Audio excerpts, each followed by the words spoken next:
An amphibious exercise is started by an initiating directive. This is a command directed to the task force commander to conduct an amphibious operation. It is issued by the commander conducting the exercise, in this case, the flag officer in command who has the overall responsibility for the operation. All commanders are furnished copies of the order. An initiating directive should provide for the establishment of an amphibious task force, the assignment of a mission, and the forces needed to accomplish the mission. The initiating directive also designates the task force commander, the landing task force commander, and the other commanders as may be appropriate. The Philippine Fleet Commander is designated Exercise Director, and he has a duly designated Assistant Exercise Director. The directive provides special instructions on command relationships, employment, allocation, and control of weaponry. It defines the amphibious objective area to be secured by the amphibious task force. This is delineated in terms of sea, land, and airspace. It furnishes a code name and set target dates for the execution of the operation.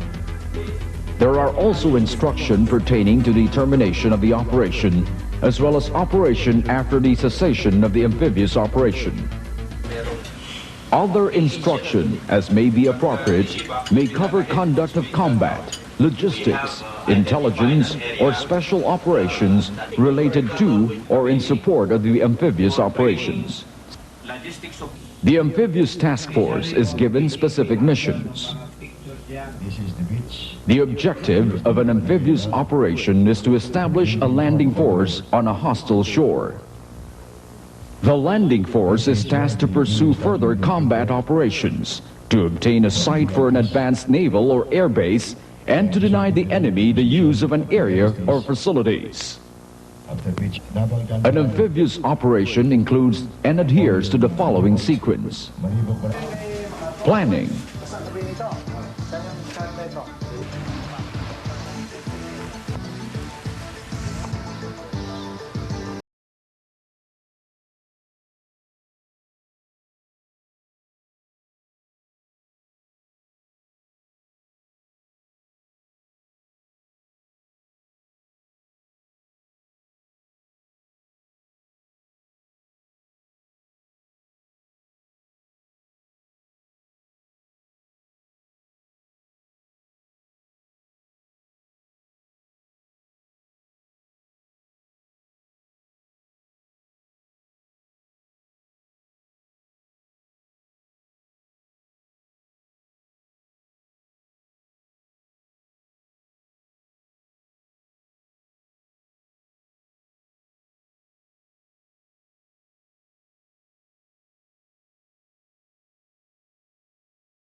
air, naval gunfire, and artillery support must be precisely timed, and command relationships, complicated as they may sometimes be, must be threshed out.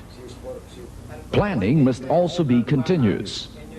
The concept of operations ashore must consider the support that can be reasonably be provided by surface and air elements. The following types of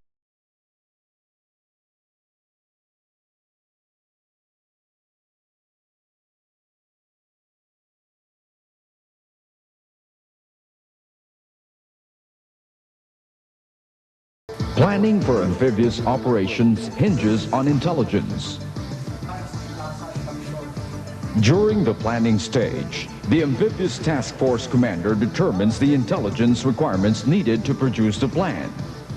He examines the intelligence needs of the landing force and other forces and consolidate all these for the Amphibious Task Force.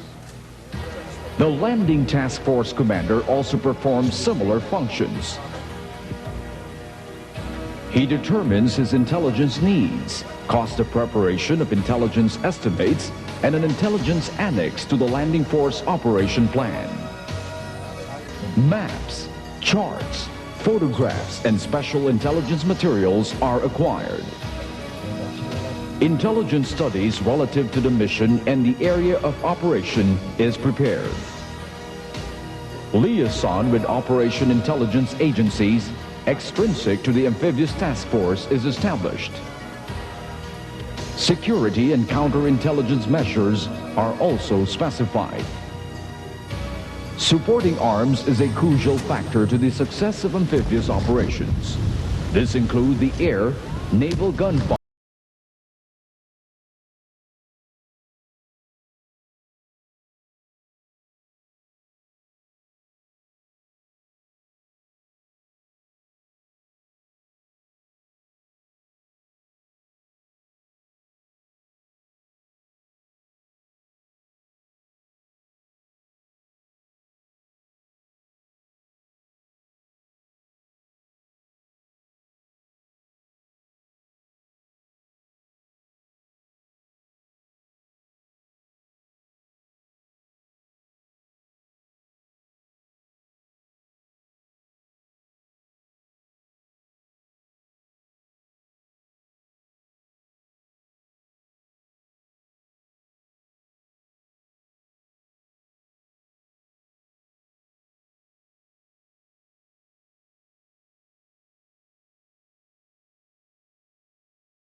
is responsible for the synchronization of the plans to employ all aircraft, naval gunfire support, and artillery.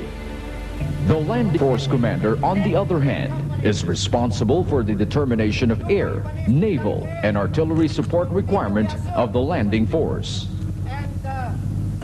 In evolving air support plans, a centralized control, attainment of local air superiority, access to control agencies, deployment of air units, availability of aircraft, and transfer of airspace control is considered.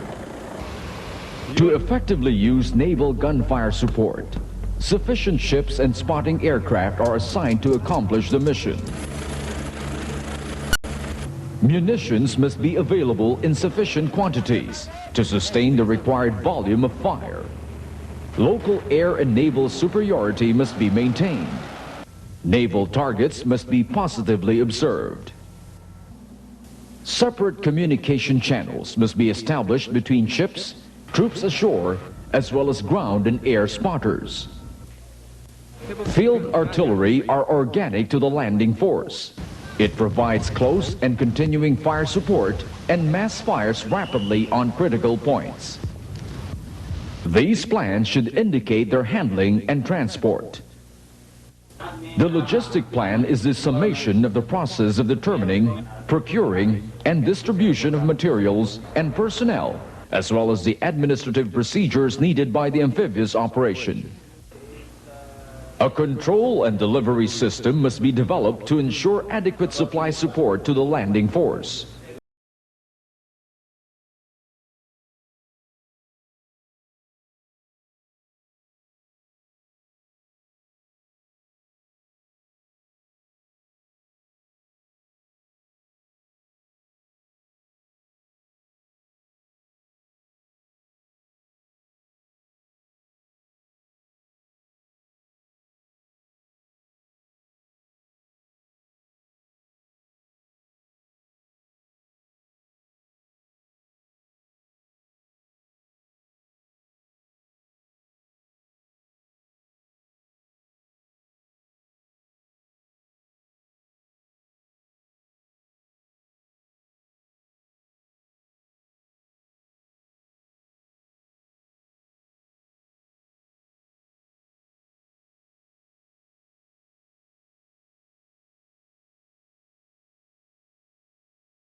harmonized with the plan for ship-to-shore movement.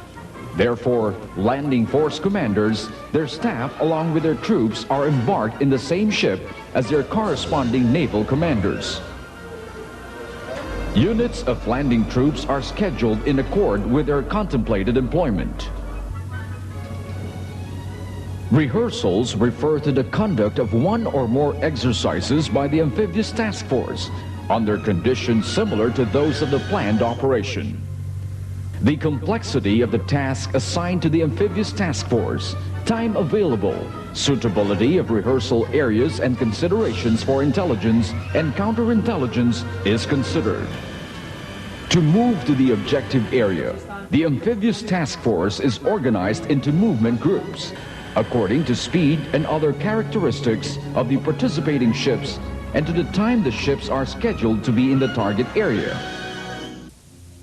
The movement plan identifies sea routes to the objective area, alternate routes, and when necessary, staging areas. While en route to the objective area, the amphibious task force adopts protective measures against possible enemy surface, air, or submarine attack. As the amphibious task force moves to the objective area, it may receive significant intelligence information, and these information must be immediately disseminated to the other naval commanders. As the amphibious task force assumes their designated positions in the objective area, the pre-assault operations begin. Pre-assault operations are conducted by subordinate components of the amphibious task force consisting of reconnaissance, mine sweeping, naval gunfire, airstrikes, underwater demolition, and construction of beach obstacles. The results of these pre-assault operations must be considered for possible revision of the attack plans.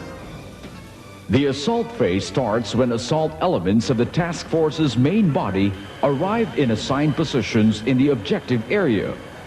These include preparation of naval and air gunfire and bombardment, landing forces, ship-to-shore movement by air, sea, and land, landing assault elements on landing zones, inland operations to join different assault forces, and seizing the beachhead. Landing of remaining elements to fully accomplish the mission. These are aimed initially at the establishment of a secure beachhead to ensure the continuous landing of troops and materials. The assault only terminates with the capture of the final ground objectives of the landing force. The importance of training cannot be overemphasized. The Philippine Navy is resolute in its efforts to hone its skills and capabilities. It does its utmost to maintain the cutting edge of proficiency in the performance of its duties and the pursuit of its mission.